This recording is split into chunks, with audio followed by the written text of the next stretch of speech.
sir. Um, this is part of the ongoing effort to update, revise the city's ordinances. This particular chapter was a little bit more revolutionary than I had anticipated when I first started doing the work on it. But mainly when I first started the taxation ordinance chapter, it didn't seem to mesh together correctly. There was kind of a disjunction between certain sections. So what you're looking at, what you have in front of you, is a completely reorganized chapter 42. Okay, so it's a complete reorganization and renumbering. The actual changes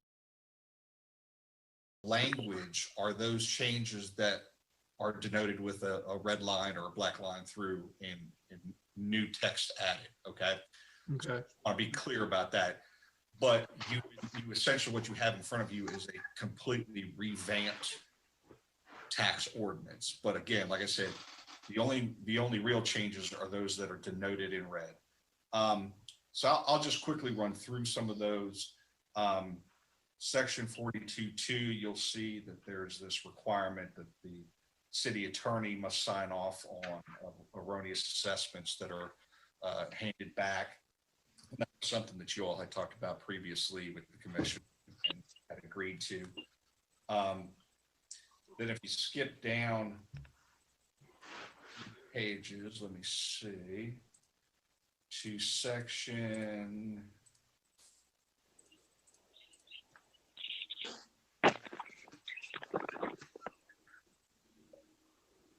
if you skip down to section 4245, which is your tax relief for the aged and disabled section, renumbered section, current ordinance sets the amount of the tax exemption for any given year at an amount no greater than $150. Yeah.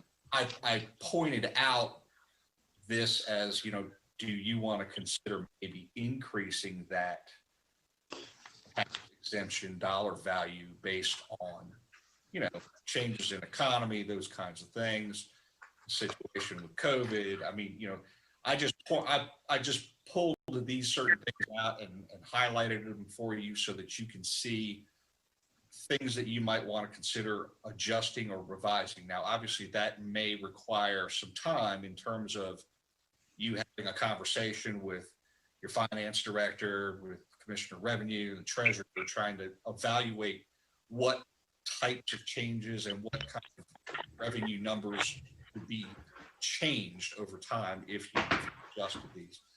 But that was one area that I saw you may want to consider changing. And there's also the financial eligibility under that section indicates that you can't have finances in excess of $35,000 a year. So the question was, do you want to increase that to, I don't know, $40,000? Who knows? But again, something to consider, think about moving forward. Also, I pointed out that there's an $80,000 limit under subsection 2, subparagraph C. And I know that other localities have incorporated language in there that instead of having to redo the ordinance all the time, you simply include an adjustment, an annual adjustment of that number based on CPI. That's, again, just something for you to consider. I just wanted to bring that out for you to evaluate and maybe have discussions with your finance folks, just to see what and if any changes that might result in. And most of this other stuff is just generic, taking out any references to direct fees and just referencing the uniform fee schedule, which is something that you all had agreed to do this past year. So other than that, I'm in dealing with all the little details of this. Again, the one area is the areas that I thought you may want to consider in terms of making some kind of changes. I highlighted with a comment, and just, you could raise it up as high as this. That's what the statute allows. Or do you want to make some kind of annual adjustments to this?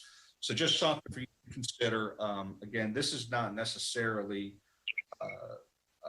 an ordinance that we need to rush, hurry, and make changes to. You may want to really kind of spend some time and talk with the commissioner, the treasurer, and the finance director about some of this stuff. But obviously, if you've got any questions, if there are things that you saw in this prior to the meeting, I'm more than happy to answer them at this time. Good. Two things, the maximum on the senior citizen discount, if it's over 40,000, they don't get a discount. Is that right? If their income is over 40,000? I think that's right. Go back. According to this provision, it says total combined income during a calendar year from all sources of owners of the dwelling who use it as their principal residence. Live in the dwelling shall not exceed $35,000. That sets your eligibility ceiling. Yes. So That eligibility ceiling was probably set many years ago where that was a substantial number. probably. Yeah. So that's what I'm saying is you every now and then, periodically, you got to look at this and say, maybe we need to increase that number just because, changes in times and, people's income levels and all that. I'd like to consider increasing that number. And I'd also like to go back to, I think it's the second page, 42.2B. Okay. All right. Okay. It cost us a pile of money several years ago Yep. because we have to pay 10% on overpayments, just like we can receive 10% on back taxes. When we had the last go around with West Rock and we were in the $3 million range, we had to pay them 10% interest on that money. I would much rather have that lower where we don't have to pay them 10%, even though we won't receive 10%. 10% is an unheard of number right now in the interest markets. I would agree. And I would also say that, especially with all of the discussion around M&T and how companies constantly assess what may or may not qualify for M&T, and we can easily find ourselves in a similar situation again. It's a recipe, it can be great, and it can also be very costly for us as you. Yeah, it's good when we're collecting it, but it ain't very nice when we're paying it out. And you can't do it both. You can't have both ways. That's right. It's got to be the same amount both ways. Right. And you also have an opportunity, and I don't know what your appetite is on this, that when you lower it, it also can make it easier for collection purposes as well. And Probably could. there also is an ability the council has, since we're talking about collection methods and things like that, when we look at the various past due tax accounts, whether it's property, real estate or personal property, to have tax amnesty days, to set up a program for anything that could be, certain years past, if it's more than 2 years, or people say 3 or 5 or other things, to then incentivize at least people paying the real amount owed and then waiving any interest and penalty. Those are programs that a lot of localities have done just to get back the money that would have been rightfully due based on the taxes for the assets that Right. someone has within the jurisdiction. Yeah. Well, what do you want to lower it to, Tom? 5%? It's up to y'all. I don't even know that y'all want to lower it. I tell you what, 10% is just unheard of interest rate right now. 5%'s high with the market, but I don't think it's unreasonable for what we're doing. Well, that's what I was thinking. What Is that kind of, if we No lower, lower than 5%. if we lower it, what kind of impact is that going to have on our revenues, Revenue, if anything? We are not as aggressive as we could be with our collection efforts.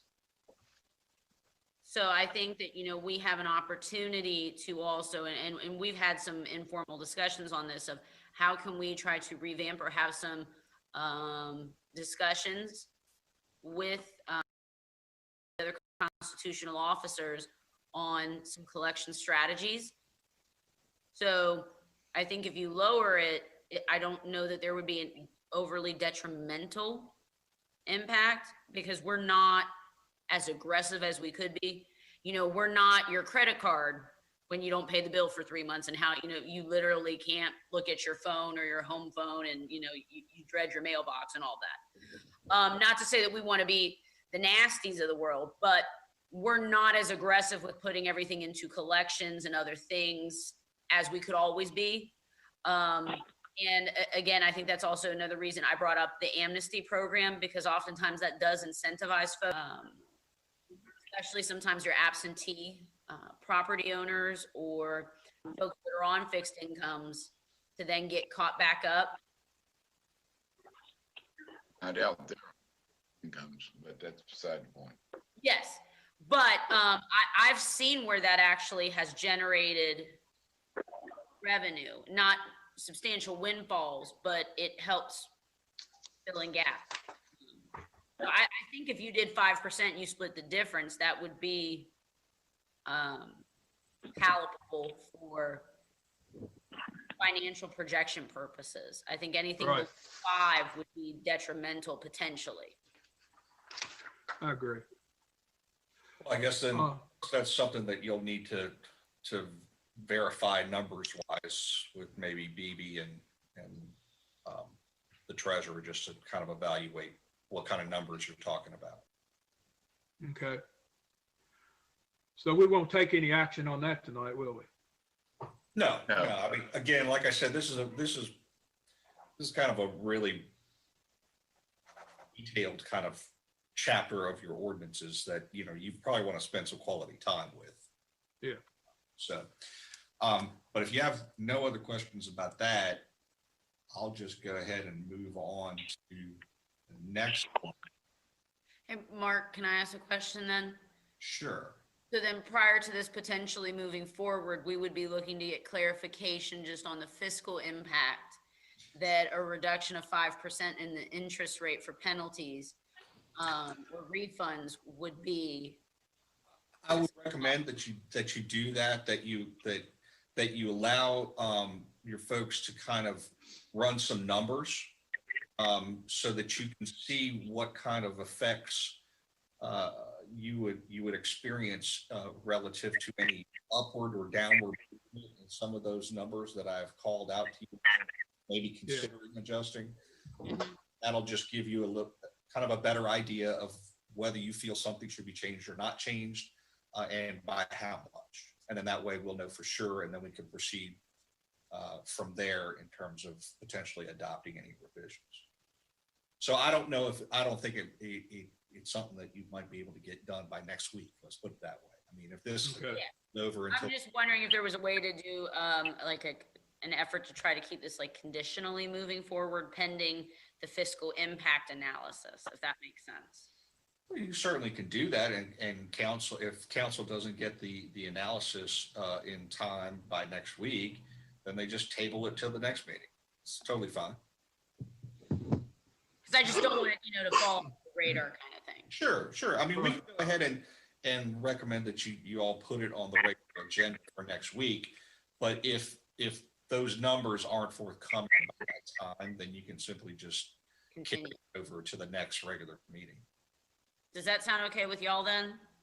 I'm good with that. Yeah, I'm good. with that. So Okay. we'll, it's pending, it's up for action pending a fiscal impact statement, I guess. Good way to put it. Yes. Yes. Okay. The next one is a lot easier, simpler. It's your stormwater management ordinance. The only changes in here are related to removing all references to any particular fees and just referencing folks over to the uniform fee schedule. Other than that, I have not made any other adjustments to this ordinance. So it's just a technical revision. So Okay. I don't think there's anything controversial about it. Okay.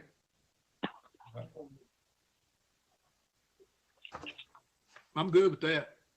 Okay. Am too. No questions about it? No, I don't have any questions. Let's look at the resolution that's on the list. That's where we are going to extend the Date. tax penalties. Yeah, Is that right? Yes, sir. right. I don't know if all of y'all have been involved in the conversation, but because of COVID and the difficulties of getting in and out of the building and people not being able to pay their tax payments in what they consider a timely manner, suggested to Crystal and Mark that we extend from December the 5th to, did we go to January the 5th? Yes, January 5th. Yes, sir. January 5. Yes, And sir. that's just giving people an extra 30 days where there won't be any penalty on real estate or personal property that they Right. haven't gotten paid yet. Right. And also with the revisions I made based on recommendations from the commissioner and the treasurer, we included an extension of the deadlines for folks to file for their tax relief labeled from February of 21 to April of 21. And to also extend the due date for the personal property book from the commissioner from April 7th to May 15th. Just because if you're going to back up when things are paid, you're going to back up their ability to do other things. So Right. those are the three items that this resolution would cover. Okay. Are there any questions or discussion on that? I don't. How has the treasurer been in recently very often? There is someone in each of those offices every day. Okay, I was just wondering because I paid my real estate and personal property taxes and I haven't, the check hadn't been cashed yet. And that's been several weeks. I will say that we have worked with them extensively in allowing the flexibility for them to develop a rotational schedule. It's just their workspaces are so small that to have all of the staff in there for the indoor space, it's not conducive. I know, There I is know, but working. they- Mark and I actually spoke today. I did notice, and Mr. Crozier probably actually noticed as well since he works at the Virginian Review. You there that yesterday? We did not have an advertisement out yet for our tax date.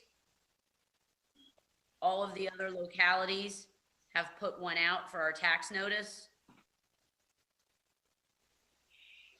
Oh, okay. All right. Like I the don't- date, so I'm not entirely sure. I think, I've been in the building probably about 4 or 5 times in the last 3 weeks, and that's to grab files or other things as needed. When I've been in there, there's been someone there. I haven't. And I also need to point out that it's specifically required under 58-1-3911 that the treasurer shall publish at least 10 days before the due date, a general notice of when the taxes are due. So what may have been transpiring, because we've been talking about delaying this, is that she has simply not provided the notice pending the outcome of your decision tonight. Okay. Now, do we need to approve this one now so that we can get that approved? Yes, sir. Then we can All have right. a 10-day notice. All right, I'll make a motion and we go on and approve this last one with the tax deadline. Okay. second, And I will say, oh, sorry, before everyone votes, we did do a fiscal impact analysis on this. And finance and administration staff do feel comfortable. Even though it would be a 30-day delay, it's not moving into, necessarily a new fiscal quarter. So there should not be any revenue shortfalls that cannot be other than normal that are anticipated, you might see still the same number of maybe potentially folks that are late.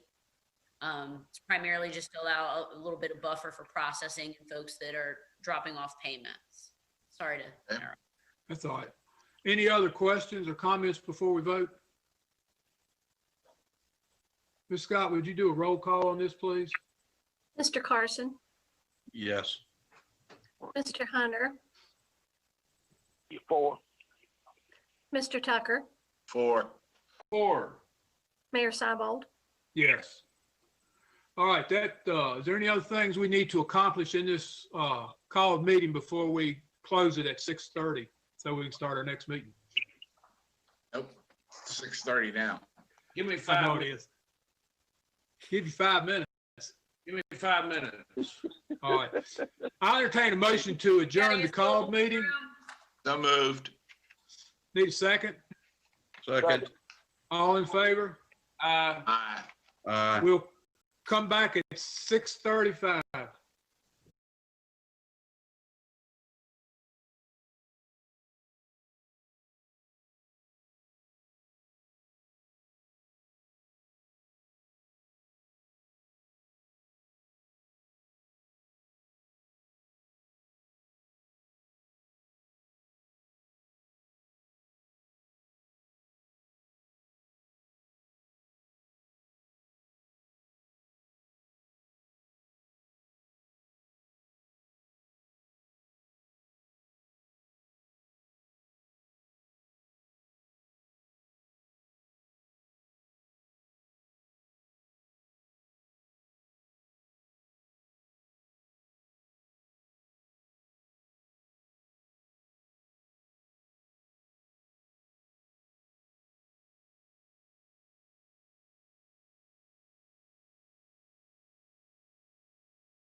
COVID-19 coronavirus health emergency and pursuant to Chapter 1283 of the 2020 Act of Assembly, City Covington Council will convene electronically to transact the business statutorily required or necessary to continue operations of the city.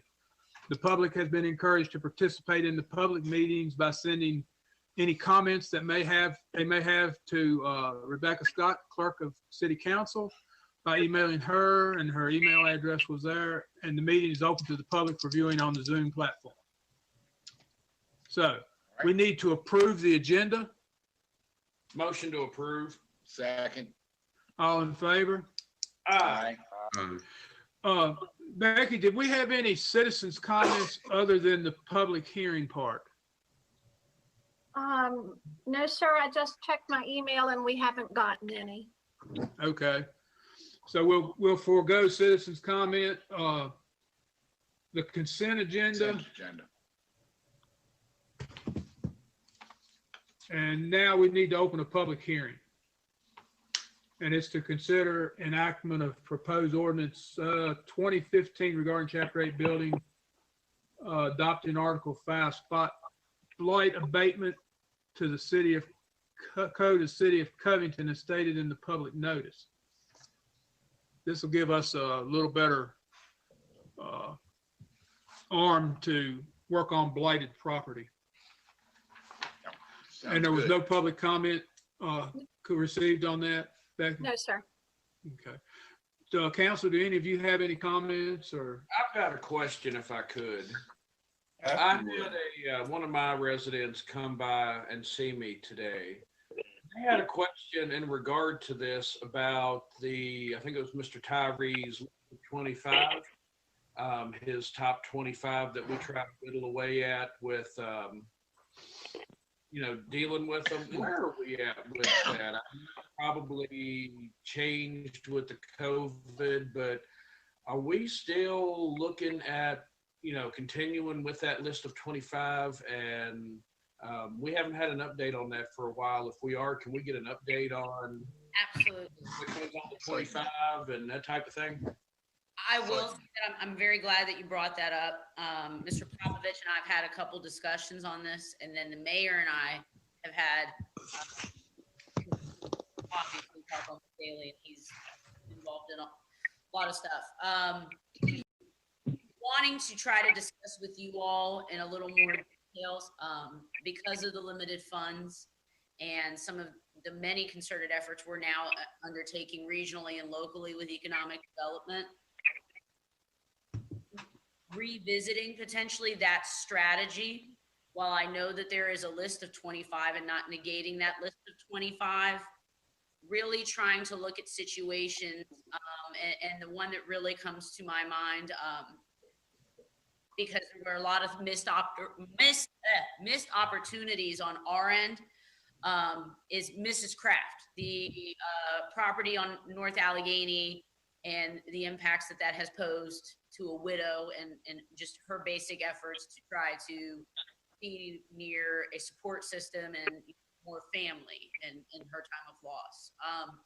Wanting to try to take a more concerted look at trying to tackle the blight and those properties that are at risk, that are really impacting our current residents that are next to them, the ones that are within the communities where you've got the decent houses, truly driving down the property value of that house. While I do realize we have, you can go down certain streets and there might be 2 right next to each other, or 3, and then, you don't really have anything else around. Does that make sense?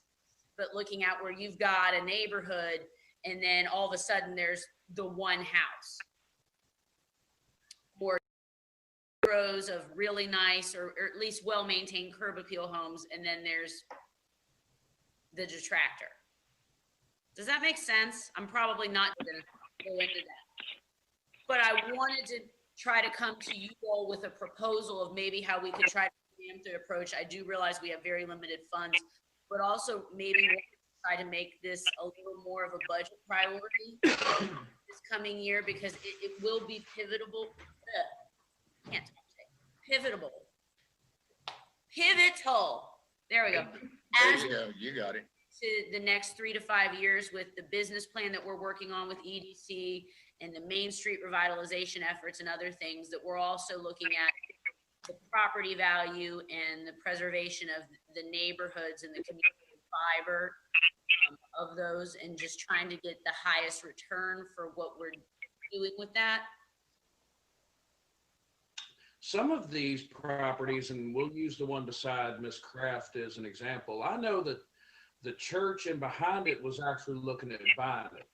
And there was, I think, some tax issues or something with that. But I know at one point the church had wanted to buy, if nothing else, just to clean the property and tear it down. There are tax issues with, within it being delinquent on property tax, real estate tax. But there is also a lien on that property through a third party for student loans, which that's been in the news relentlessly lately, how, some people are paying on student loans even after their kids have gone to college and finished college, and they're still paying student loans themselves. So there's also the complicated issue of the third party aspect. For example, the spot blight ordinance actually would give me, city manager, since it is condemned, I could just say, okay, well, even if we don't own it, we can just go ahead and tear it down, and then that lien carries forward. So it may end up just in perpetuity being an open lot because of that third party lien, but you don't have the eyesore and the other issues, the public health concerns that can potentially be eroding everything else around it.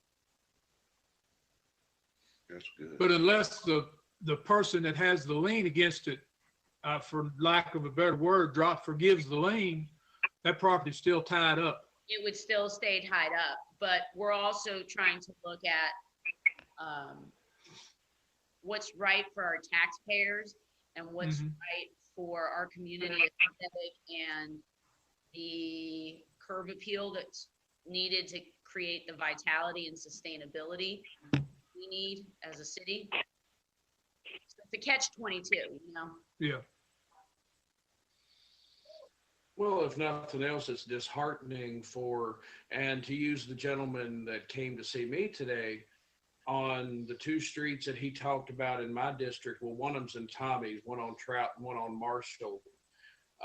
It's disheartening for neighboring property owners who keep their property up and keep it to where it's viable if they want to sell it, for this to continue to happen. But unfortunately, it's like I told him and he understood, it takes money for us to go in and do that. And that's something, especially this year, we haven't been blessed with, is an overabundance of money to put forth to getting rid of block structures. Totally agree. I think that that's maybe where we could come up with, even just looking at that list of 25, or just going back through and doing some neighborhood assessments of trying to figure out if when we have those dollars, and maybe just trying to reprioritize a little more to that. Preserving that. We're not incentivizing the folks that do care.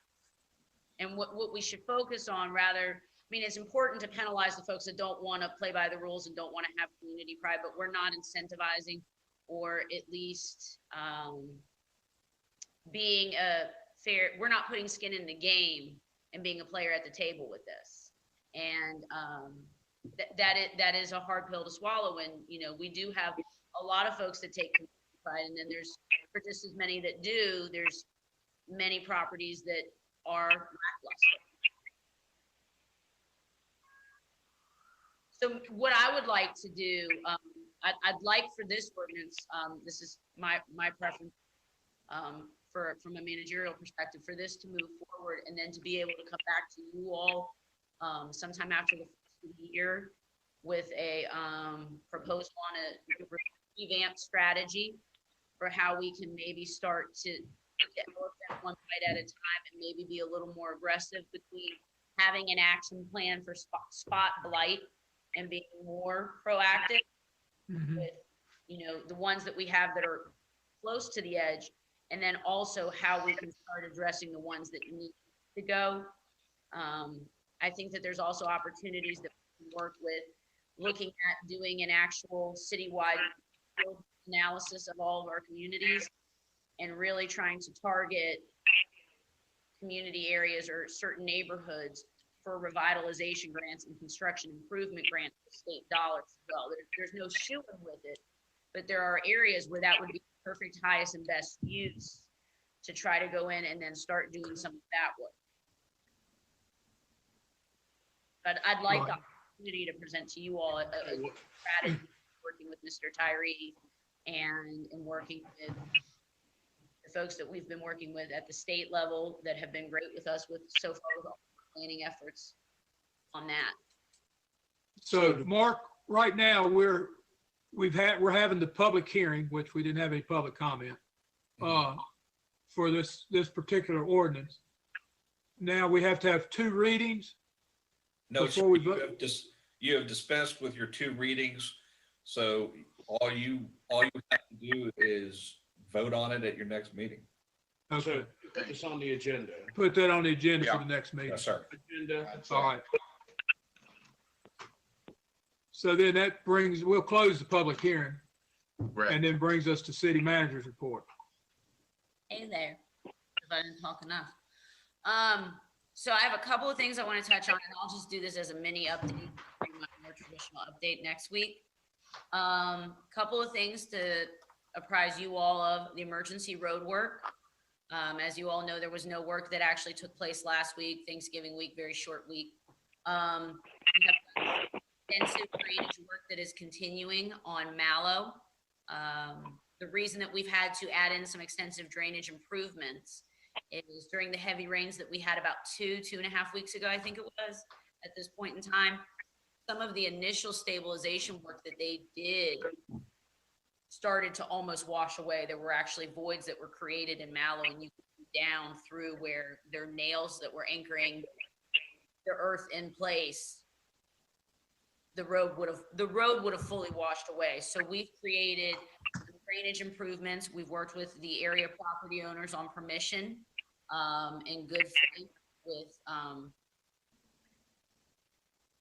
well-discussed agreements. And we will be adding 2 additional outfalls for drainage to control the runoff to prevent it from spilling over onto the actual roadway when there's heavy rain coming down from that. I guess it used to be like a cattle farm and other things way up above. So then when it comes down, it's properly directed, and then there will be a good drainage ditch that will even go around the curve.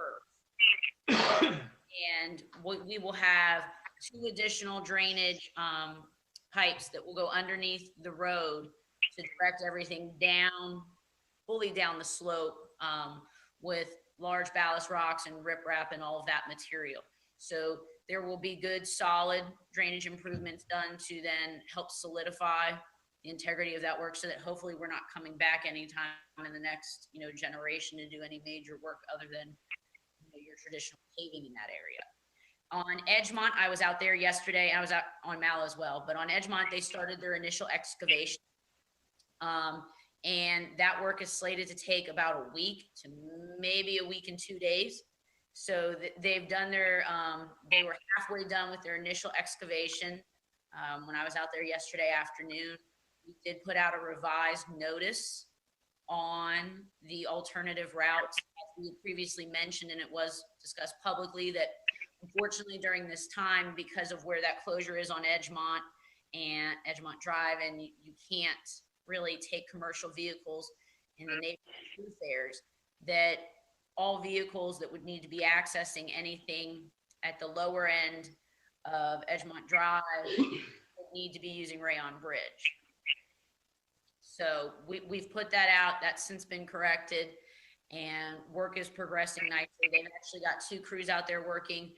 There's 1 crew doing all the drainage improvements still on Mallow, so that should be finished by the end of the week. They're saying Thursday, at latest Friday. And Edgemont should be done by the end of next week. Beyond that, I wanted to talk with you all also on the consent order. As you all know, we entered into our consent order in September. The city did advertise a RFP for engineering services related to all of the work that the consent order comprised, which was the environmental project, the CMOM plan, and the I&I efforts that go along with that, as well as the EQ Basin project, because there's 3 parts to the consent order. We received 2 proposals, 2 very competitive proposals. After reviewing the proposals and doing interviews, we awarded the contract to Thompson and Litton.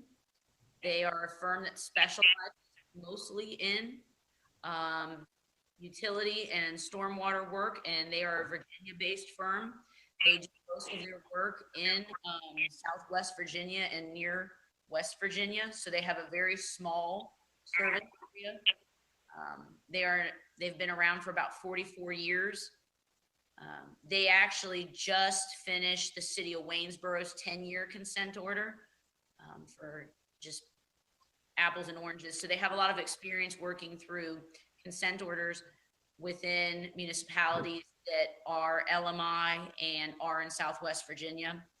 And they will also be working with our current consultant, CHA, on a transition, as well as wrapping in some of their work and what they do to make sure that this goes off without a hitch.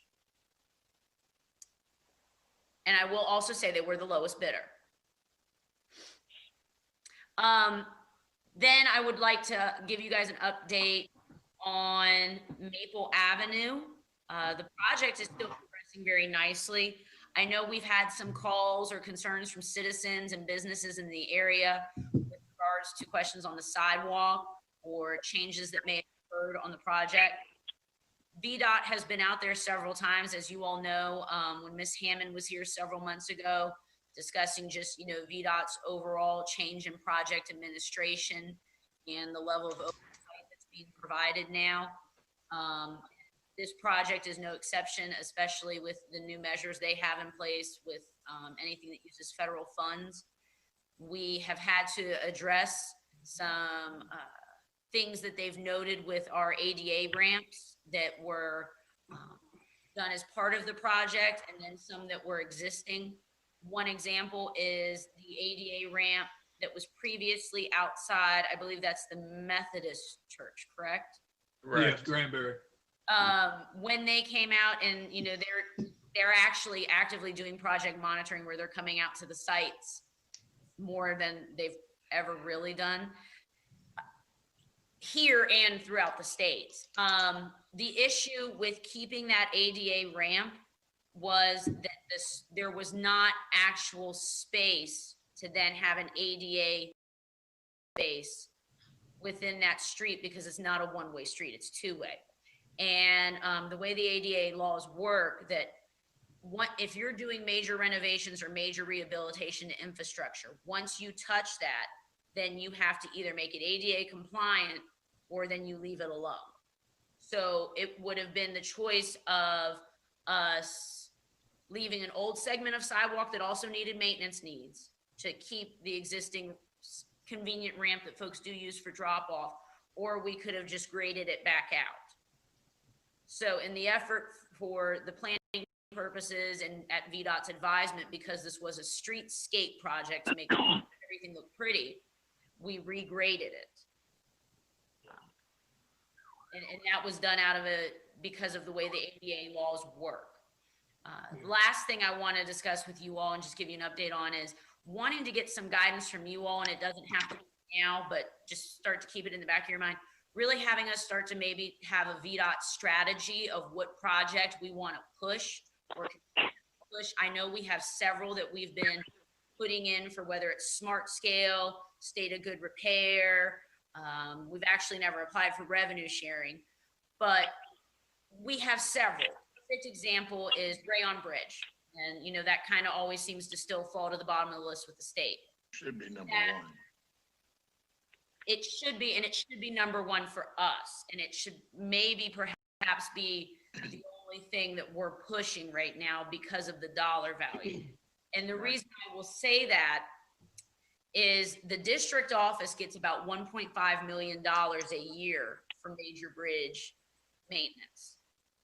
Replacement of Rayon Bridge could be upwards of $7 million. If it was eligible for major rehabilitation, it still may be upwards of 3 to 3.5. So we're in a scenario where that bridge in of itself, just to get it to where we can have a timeline or a solid plan for when that's moving forward, we're looking at multiple funding sources, which we're actively doing with Hunton and Timmons through the EDC consultants and working with the VDOT district office. They've been phenomenal, and I've had several very productive meetings with them on Zoom and other things on just how can we try to make this happen. But by comparison, we're putting in smart scale applications for pedestrian bridges that are 5 million. We're making all these very big asks, but are we really prioritizing what our biggest need is and what is not only impacting our local industries now, but potentially holding us back from growth at what is, a great industrial site just beyond that river, not even 1 yards. I mean, the bridge. So Okay. that's something that I'd like to be able to discuss with you guys in more detail, or if you guys are okay with trying to make it that, we really start to have a singular focus on Rayon Bridge, and we let the other things come into play, like the East Madison sidewalk extension or other things as those things become the need. Because we have a lot of deferred maintenance. As far as I'm concerned, if I could chime in, Rayon Bridge should be number one. If we're going to look at that and have a focus, the other projects are great, but in my mind, Rayon Bridge, for a lot of different reasons, as far as looking at VDOT, I think that should be the number one focus, because it looks I like that's agree. the most effort, and that's going to take the most time to get it going. And I think if we have our irons and too many fires with VDOT, it's going to be hard to focus. So my opinion is we focus solely on Rayon for the time being. Let's get it going, and then as we go along, we work on these other projects once we get Rayon Bridge settled. Yeah, we need to get Timmons looking at some alternative funding sources. We're going to have to go to the Appalachian Regional Commission and ask for some money. We're not going to get the money from VDOT. Right. No. The districts will give you, if they give you the $1.5 million, that ain't dropping the bucket to what we need. They would have to let's set their $1.5 million back for 5 years to afford it. But basically, that bridge needs to be, totally replaced, and it should be our number one project. I agree with David on that, because it is safety reasons for, anything else. I'd like to get some engineering, somebody to do some engineering on that thing. I don't know that it needs replaced. It may just need heavy maintenance, but And we'll VDOT, cross that bridge. sorry to No cut pun you intended. That's all right. hard sometimes. VDOT has offered, once we get the latest bridge inspection, to then send their bridge inspectors out here. And then I did talk with Timmons today, and they actually have had some success in some other small and rural localities with helping to identify, the mixture of funding resources to then move some bridge projects forward. So if you all are okay with that, we'll continue that approach and see where that gets us. And then, I will ask the district office between Mr. Branscombe and Ms. Hammond, their opinion on, does that mean that we should maybe withdraw at this time our other applications, or put them on a hold status and continue to look at how we press the Rayon Bridge, because VDOT themselves even mentioned that maybe it could very well be major rehab. And then that is a game changer for then how they can potentially press it as well. Okay. I'm all for moving in that direction. How's everybody else feel about that? Oh, yeah. Works for me. That's fine. All right, well, that's all I have for you all. Well, thank you. Anybody have any questions or comments on her report? The only one thing I have to ask Crystal, and I think you alluded to it, but throughout this whole project, it's been my concern with Carpenter, which looks wonderful. And I've had a lot of people talk about how good Carpenter looks, especially people from out of town. But with all three projects, we are not just kicking the can down the road. We have worked on drainage. We've worked on all these things that caused the problem to begin with, so that a council in 15, 20 years is not sitting in the position we are, having to look at making major investments. Just satisfied. I think you said that, but I just want to make sure that you're satisfied my concern that we're not kicking that can down the road for somebody else.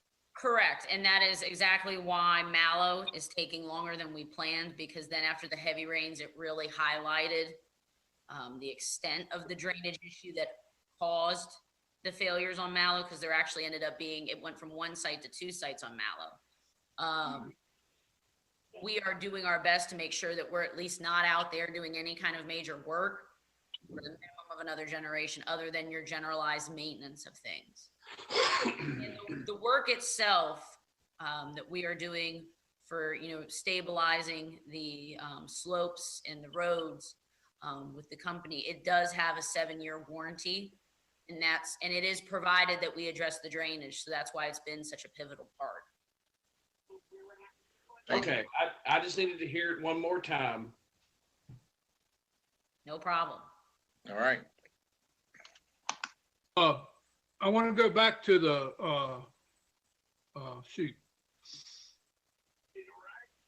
the concrete work on Maple. Mm-hmm. Now, we were told at some point that VDOT did not approve the concrete that goes from Locust to the alley that goes between the Rookland Building and the Discovery Center. And that was going to have to be, it's going to have to be dug up and replaced. Correct. Are we still having to do that? Yes, sir. And the ramps are not ADA compliant, will have to be redone too? Correct. There were issues with the project being done to specifications more from a QA/QC perspective, in that in some of the sidewalk there were slight bevels, and the grading, as you would traditionally have to have when you head into an ADA ramp, wasn't to VDOT ADA specs. And then we also were advised that, the color, you have to do either dark to light or light to dark for your transition to your ramps. Yeah. So they'll also Okay. be repainted as well as phase one. And all those redos fall back to the contractor. Yes, sir, that is. City's not out any money because of that. No, this is on the contractor, and the contractor was the one that proposed the solution of just going ahead and instead of, because it was a streetscape project, and we're very gracious for that, that our contractor, instead of just saying, well, we're gonna go ahead and just grind the sidewalk down and level it out that way, recognizing the need for a nice and aesthetic end result because of the streetscape aspect, agreed and proposed to us as the solution that they would break out all of that concrete and re-pour. Okay. And we Sounds have good. added, as a measure to prevent this for any further issue with VDOT for the city, as well as for the contractor and for their ease and catching any issues earlier, you now have a full-time inspector on that project. It was not budgeted for in the project, but we have found money or lack thereof, rob Peter to pay Paul within the city's budget to then ensure we, at least for the rest of the project, have an inspector on site. So we're making sure that we're following everything to specifications. Okay. Okay. Anybody have anything else on Maple? Nope. I want to go to Edgemont now. Okay.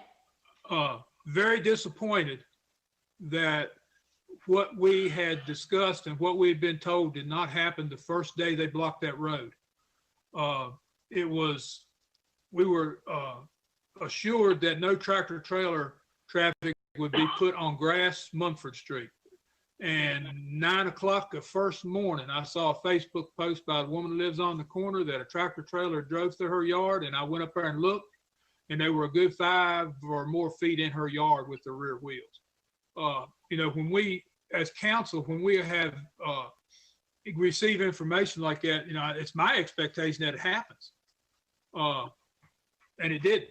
I think they've got it straightened out, but my goodness, some people are not, some people holler a little louder than some others other times, but that's the wrong place to have that problem. I We would- were given assurance that wasn't going to happen, and it happened the very first morning within an hour. I will tell you that as that was a result, that even before I knew that was an issue, I was out there, and I was out there probably at about 10:30, 11 o'clock yesterday morning. And I noticed that there seemed to be confusion on where the cars were supposed to be going. So I immediately was out there, got everyone into their huddle and said, you guys know that you're supposed to be telling folks or queuing commercial traffic around and going through the bridge, regardless of the weight capacity, because the residential streets won't hold it. And I will also say that I did contact On Warehousing and Garten Trucking directly myself to advise them that they are to use the route taking the bridge and to not to use any neighborhood thoroughfares as a detour. And I know that's happening now. That Yeah. there was a communication gap, and we have now addressed it, but that was a lack of diligence. Was there any damage to that residence yard? Very little, just a little indentation with the wheels. Anything we need to go take care of? I don't think so. Okay. And I think it may still all have been technically close enough to where it was still public right away, but it is someone's yard where they cut the grass and maintain the grass and all of that. So, it's their grass, their yard, but it was within public right away. We have challenges there in that area, in general with that neighborhood, because as you all know, the wastewater plant is back there. And oftentimes when we get some of the major deliveries, because they'll order their chemicals at times in bulk, sometimes we have that similar challenge ourselves when the delivery truck will attempt to access the area as well. Yeah. Thank you for taking care of that. I just was disappointed that we didn't do what we were supposed to do in the beginning, but it's fixed now. Okay. Any other unfinished or old business? Any new business? No. Go ahead, Dave. I have nothing. Okay. Crystal, I don't know. I didn't even think to mention it to you. I know that we've had some serious graffiti incidents throughout the city. And I think maybe that's being taken care of. Yes, Have those we people have been- in some targeted areas now, we've taken to using game cameras. And we've actually, our head of city operations has been working very diligently with our chief of police, and some of the most recent graffiti, those vandals have been identified, and we are working to address that to the fullest extent of the law. That's everyone's property when those things happen. Tom, this is for you. Have you talked to Jan Blevins? She said she had tried to get you and you haven't answered her back. I haven't seen anything from her. No voicemails, emails, or anything. Okay, well, she Not told since me, the last time you and I went over and talked to her. right. Well, she said she's gonna probably talk to that, and it's, Yeah. I don't know. They've at least mowed it once or twice, but Yeah. Crystal, that's the house next door to the one that the lawsuit originated at with the sewage backing up in the basement. Mm-hmm. And they've got some grass problems, some stuff's not getting mowed over it needs to be mowed. So, it's not really, I guess it is a big deal, but we probably need to look at that again to see if it's getting done. It is, and I will say that while it was unfortunate that Mrs. Kraft, and I guess I'm going back to that, when she came to the council meeting, and I've been here just a little over a year now. That was the first I was made aware of that property. And as Right. I know you and I have spoke, and I did some digging, and, I asked for, the file on the property, Right. question and other things. And as a result, and I will say that I'm grateful for Mrs. Kraft having come to that meeting and raising my awareness for the opportunities that we have internally to have some process improvements, as we have not done as good of a job being diligent with our record keeping with regards to the calls that we get and the complaints that we get to build that, that whole case against property owners, or just documenting fully the extent nuisance of properties. And that's something that we're working internally to address. And I do realize that, we need to also strengthen that with all of property maintenance, including the grass seed. Okay. Hey, Crystal? Yeah. The individual that had called the city about the tree on Hillcrest, that tree has been removed and taken down. I just wanted to let you know that it's been done. Okay. Good. Awesome. Good. And that street is slated for slurry seal paving. That will be done in early spring. We Okay. got into where the contractor, the slurry seal pavers is who got that contract. They did not have any immediate work occurring out here in this area prior to the weather changes where it has to be above 45. But Hillcrest is slated for slurry seal for spring. Okay, thank you, Crystal. Mhm. But I wanted to let you know that the property owner that actually owned the property where the tree was had it Outside of the right professionally of way, yep. removed. Perfect. So That's that's good. I know you're not happy about the paving. Items. You're doing what you can do. Chris, I sent you and Mark, and I think I copied David on a email this morning that we look at setting some kind of policy for city employees on Zoom meetings and business meetings, that we have some kind of professionalism. David and I have joked about being on Zoom in our bathrobes, but that's not very professional, so I haven't done that.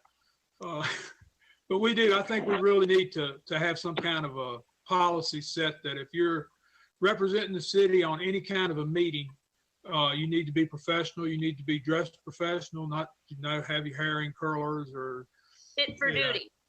fit for duty. Yes. So I don't know if Mark had thought about that any. I know that I did copy him on it, but Talk briefly, and I'm wondering, Mark, is it possible that we can just have it that in whether you're at a conference, a meeting offsite, or you're doing remote work with video or audio, the idea is, as long as you're acting in any official capacity, that the city's personnel policies apply?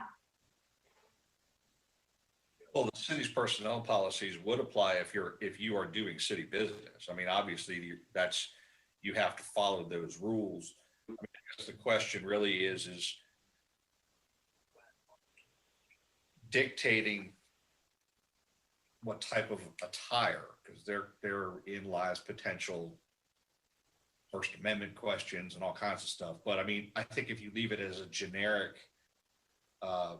policy of, must conduct yourself and be appropriately dressed for work environment type thing, I think that'll cover it in a more generic way. I've seen other localities with something similar to that, so I think we may want to try and pull from them. And why recreate the wheel if you don't have to? So I'll take a gander at some of those other policies out there, and maybe we'll gin something up and see what you all think. Where I was previously, they actually had a telework policy that then actually outlined that, if you were remote working, and this is one aspect of it, I know you mentioned meetings, but it said, if you remote work from home, you actually had to, there was a list that your boss signed off on that you said that you had, adequate space, that you're verifying you have internet access, that you're verifying that you have computer access, that you have a, sitting space, or those kinds of things. And then there was just a generalized telework policy of that the expectation was still that official business, would be conducted from the normal business hours of the organization, and that, personnel policies applied during business hours. But it was actually called in the personnel policy handbook, the telework or remote work policy. Yeah, I mean, I think we can pull something together relatively quickly and maybe have something available for council to consider at their next meeting. I know that we're going to be doing more and more virtual meetings, and I think we need to represent the city as professionally as we can in whatever venue we're operating in. I make mistakes every once in a while. I try to apologize when I do, but we just really need to present Covington as a professional community that's interested in doing the right thing. Sure. And I think that's anybody that represents the city in any way.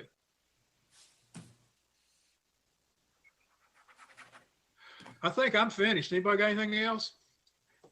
That's what happens when I get stuck at home. I just sit here and write down stuff all day. Daggone. Got a few more days of that. Yeah, it'll be all right. It'll be all right. Yeah. All right. Well, I think we're probably at a point where we're going to add the agenda items for next week. We got to consider a special presentation by Robinson, Farmer and Cox concerning the 2020 Comprehensive Annual Financial Report. Agenda. Add that to the agenda, and then to consider appropriation resolution 2037 regarding dairy contributions in the amount of $800. Agenda. Dumb question, and Tucker, you're muted. But are we gonna be able to do Robinson Farmer Zoom, include them like we're doing here? Yep. Okay. They are teed up and ready to do a Zoom. In fact, they actually requested that because, they have a lot of small localities, and so they'll be on with Zoom, and they'll be able to share their screen. So then there'll be a visual, so then we can all watch that instead of staring at it. Will they be able to then send us, say, a PDF or something like that of Yes. their presentation? We'll get that. So myself, Mr. Bryant, and Mark are meeting with them later this week to go over the draft report. And as soon as we do that, I don't anticipate any issues. Then you'll be getting that by the end of this week. Okay. I'd like to read over that before we get in there, just to work through some questions I might have. Absolutely. Yep.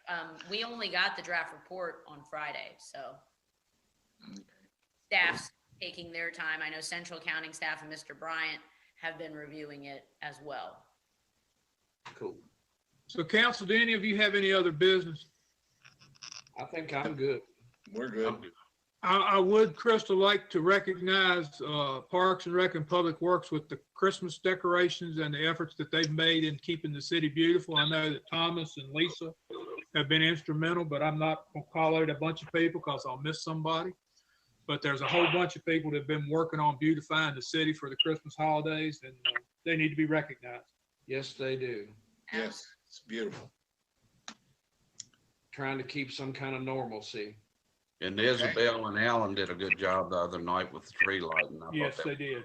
Yes. They did. I could hear the music all the way down here at my house. Helen had that stuff blaring. Yeah. Sounded good. If there's nothing else, I would entertain